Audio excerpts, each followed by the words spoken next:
Hello everyone, this is Vivek and welcome back to temperament of traders. So market देखेंगे आप almost flat open हुआ और खुलने के साथ देखेंगे थोड़ा सा यहाँ पे बाइंग स्ट्रेंथ आया इनिशियली एक सेलिंग के बाद। आप देखेंगे यहाँ पे जो हमने एक रेजिस्टेंस ड्रॉ किया था 23,150 के आसपास, यहाँ पे ब्रेक हुआ और उसके बाद से देखेंगे जो हमारा मेजर रेजिस्टेंस था 23,250 उसके पास मार्केट गया, वहाँ से फिर से एक सेलिंग स्विंग यहाँ पे क्रिएट हुआ है।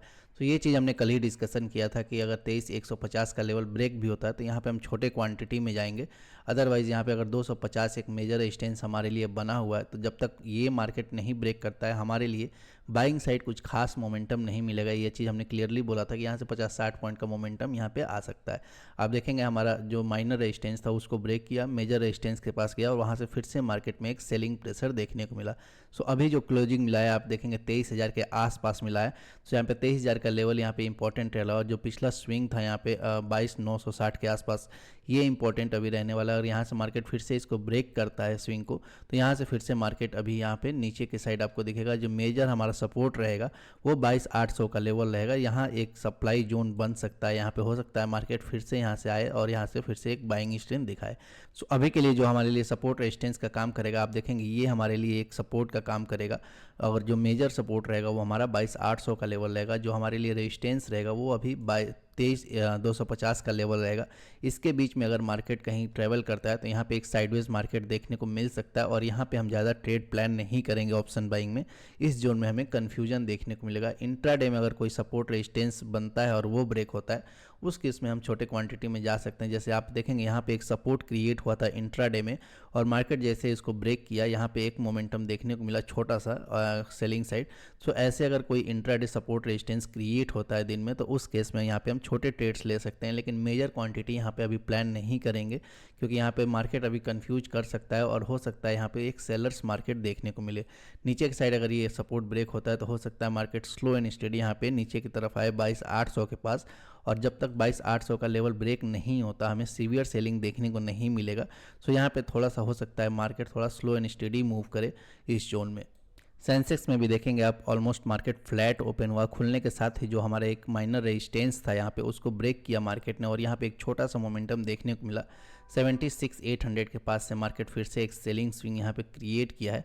जो क्लोजिंग मिला है यहाँ पे 76,000 के ऊपर मिला है। तो हमारे लिए जो अभी सपोर्ट एंड रेजिस्टेंस रहेंगे वो यहाँ पे आप देखेंगे 76,800 एक सपोर्ट की तरह काम रेजिस्टेंस की तरह काम कर सकता है और जो सपोर्ट रहेगा वो 76,000 का लेवल रहेगा। इसके बीच में अगर मार्केट कहीं हॉवर करता है तो यहाँ पे हम ज़्यादा ऑप्शन बाइंग में कुछ ट्रेड नहीं ढूंढेंगे और यहाँ पे हो सकता है मार्केट कंफ्यूज करे। लेकिन 76,000 का लेवल अगर ब्रेक होता है उस केस में जो हमारा मेजर एक सपोर्ट बना हुआ है यहाँ पे 75,500 से लेके 400 के बीच में, हो सकता है मार्केट फिर इधर कहीं आने का ट्राई करे।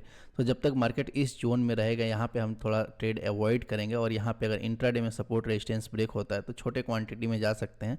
अगर ये सपोर्ट ब्रेक होता है तो यहाँ भी हम बहुत मेजर क्वांटिटी में ट्रेड नहीं प्लान करेंगे कि हो सकता है मार्केट स्लो एंड स्टेडी यहाँ पे नीचे आए। और जब तक मार्केट यहाँ पे 75,500 से ऊपर बना रहेगा हमें हो सकता है एक सीवियर सेलिंग देखने को ना मिले या फिर बार बार कहीं से नीचे के साइड से बाइंग आता हुआ दिखे। सो जब भी मार्केट काफ़ी नीचे आ जाता है उस केस में हम देखेंगे कई बार मार्केट सपोर्ट ढूंढने का कोशिश करता है और यहाँ से हो सकता है कि जो भी स्विंग्स रहते हैं वो रेस्पेक्ट हो और 2-3 बार वहाँ से फिर से रिवर्सल आए। फिर अगर हो सकता है अगर सेलिंग प्रेशर परसिस्ट रहे देन उस केस में फिर से अगर स्विंग ब्रेक होता है तो उस केस में यहाँ पे फिर से हमें सीवियर सेलिंग देखने को मिलता है। अदरवाइज यहाँ पे देखेंगे बाइंग साइड आप देखेंगे 6,800 का लेवल जब तक ब्रेक नहीं होता है यहाँ पे बाइंग साइड ज़्यादा हम ट्रेड नहीं ढूंढेंगे। यहाँ पे जैसे आज के दिन देखेंगे स्लो एंड स्टेडी मार्केट यहाँ पे मूव किया, वैसे ही हो सकता है मार्केट जैसे ही ब्रेक हो यहाँ पे फिर से स्लो एंड स्टेडी मूव करे। और यहाँ पे जब तक कोई मेजर लेवल नहीं ब्रेक होता, प्रीवियस स्विंग नहीं ब्रेक होता, सपोज यहाँ पे जो 77,400 या 500 का लेवल है ये हमारे लिए एक मेजर लेवल रहेगा यहाँ पे एक क्रूशियल।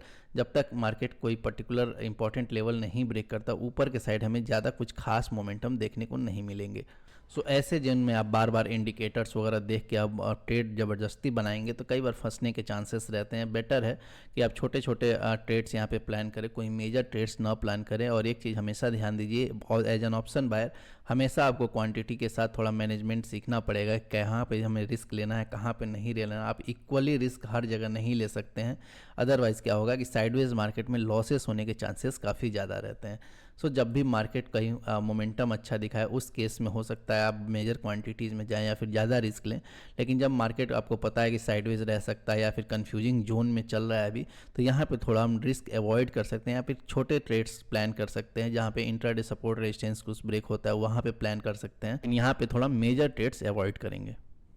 बैंक निफ्टी भी देखेंगे, जो हमने एक रेजिस्टेंस ड्रॉ किया था 49,700 का, वहाँ पे मार्केट आज ब्रेक किया और ब्रेक करने के साथ ज़्यादा यहाँ पे मोमेंटम कुछ खास हुआ नहीं।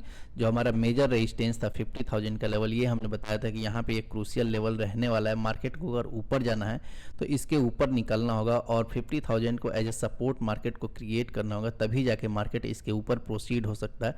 अदरवाइज जब तक इसके नीचे बना रहेगा यहाँ पे नेगेटिव सेंटीमेंट ही रहेगा। आप देखेंगे यहाँ पे एक एम टाइप पैटर्न यहाँ पे आपको दिखा होगा। 49,800 के पास से फिर से एक सेलिंग यहाँ पे देखने को मिला और जो आज का लो था वो यहाँ पे ब्रेक हुआ और मार्केट 49,300 के पास यहाँ पे क्लोजिंग दिया है। सो अभी के लिए जो हमारे लिए एक रेजिस्टेंस का काम करेगा वो 49,800 का लेवल एक माइनर रेजिस्टेंस रहेगा। जो मेजर रेजिस्टेंस रहेगा हमारे लिए वो 50,000 का लेवल ही रहेगा। सो यहाँ पे मार्केट अगर ब्रेक करता है तो यहाँ पे स्लो एंड स्टेडी हम एक्सपेक्ट कर सकते हैं मार्केट 50,000 के नियर जाए। और यहाँ अगर इसको अगर ब्रेक करता है कंसोलिडेशन के बाद तो हो सकता है हमें 200-300 पॉइंट का शॉर्ट कवरिंग देखने को मिले। नीचे की साइड देखेंगे, एक जो सपोर्ट हमारा रहेगा यहाँ पे 49,200 का लेवल कर सकता है और यहाँ पे एक सपोर्ट क्रिएट हो सकता है। अगर कल मार्केट को अगर साइडवेज रहना है तो हो सकता है ये लेवल रेस्पेक्ट हो और यहाँ पे मार्केट अगर इसको ब्रेक करता है देन जो हमारा मेजर एक सपोर्ट है 49,000 का एक राउंड लेवल, यहाँ पे हो सकता है मार्केट फिर प्रोसीड करके आए और ये लेवल अगर ब्रेक करता है तो हो सकता है फिर से हमें सीवियर सेलिंग देखने को मिल सकता है। लेकिन मार्केट जब तक 49,000 और 50,000 के बीच में है हमें ज़्यादा एक मोमेंटम एक्सपेक्टेशन नहीं रहेगा। हो सकता है मार्केट बीच में कुछ एक दो मोमेंटम करे, लेकिन हमें डायरेक्शनल मोमेंटम यहाँ पे नहीं एक्सपेक्टेशन रहेगा। 49,000 का लेवल अगर ब्रेक होता है उस केस में हम 300-400 पॉइंट का एक मूव एक्सपेक्ट कर सकते हैं, या फिर ऊपर के साइड अगर 50,000 का लेवल ब्रेक होता है उस केस में हो सकता है 300-400 पॉइंट का शॉर्ट कवरिंग देखने को मिले।